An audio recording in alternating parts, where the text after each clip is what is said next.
Hasan Ali bin Salraban Al-Tabari. Beliau lahir sekitar tahun 838 Masehi. Beliau adalah psikolog legendaris Muslim dari abad ke-9. Ali bin Salraban Al-Tabari termasuk perintis psikiatri klinis, dan psikologi klinis.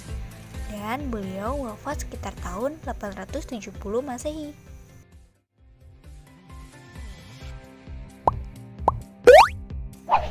Dalam ranah psikologi, beliau termasuk pionir yang mengusung ilmu kesehatan anak dan bidang pertumbuhan anak.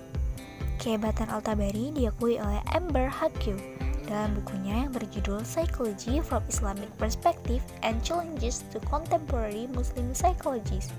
Di dalam buku Amber Hakim juga menjelaskan bahwa Al-Tabari juga memiliki buku atau kitab terkenal yaitu Firdaus Al-Hikmah. Firdaus Al-Hikmah.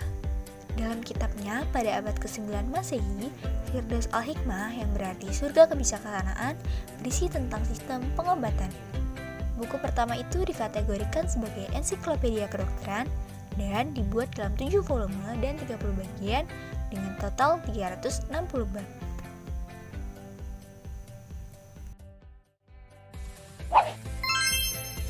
Firdaus Al-Hikmah terdiri dari 7 bagian.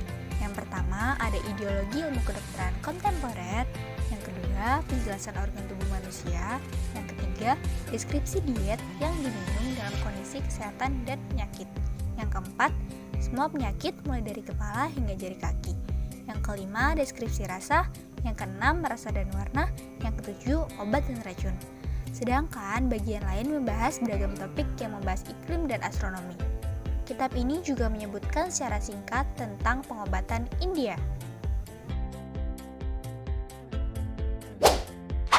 Tabari membahas teks India kuno dalam buku ini dan mengacu pada kontribusi Susastra dan Chanakya dalam kaitannya dengan obat-obatan termasuk psikoterapi.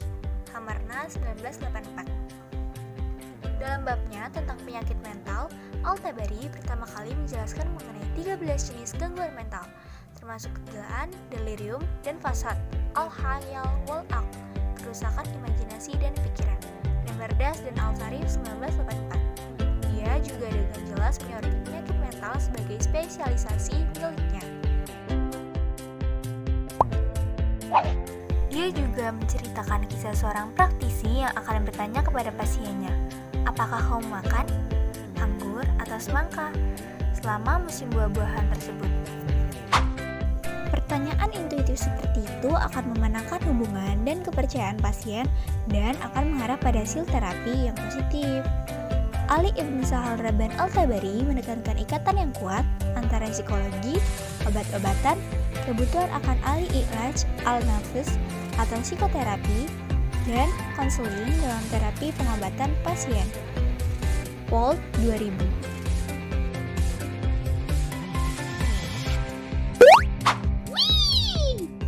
Dia juga menulis bahwa pasien yang sering merasa sakit karena delusi atau imajinasi dapat diobati melalui konseling bijaksana oleh dokter cerdas yang bisa menanggung hubungan dan kepercayaan pasien mereka.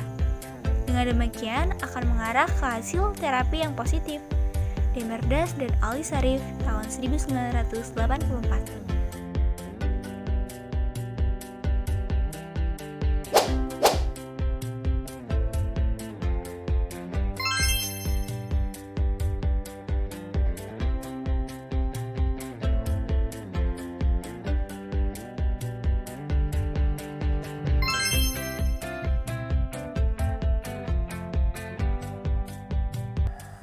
Jadi, apakah kamu sudah paham? Atau jika mungkin ada pertanyaan, silakan tinggalkan di kolom komentar. Terima kasih.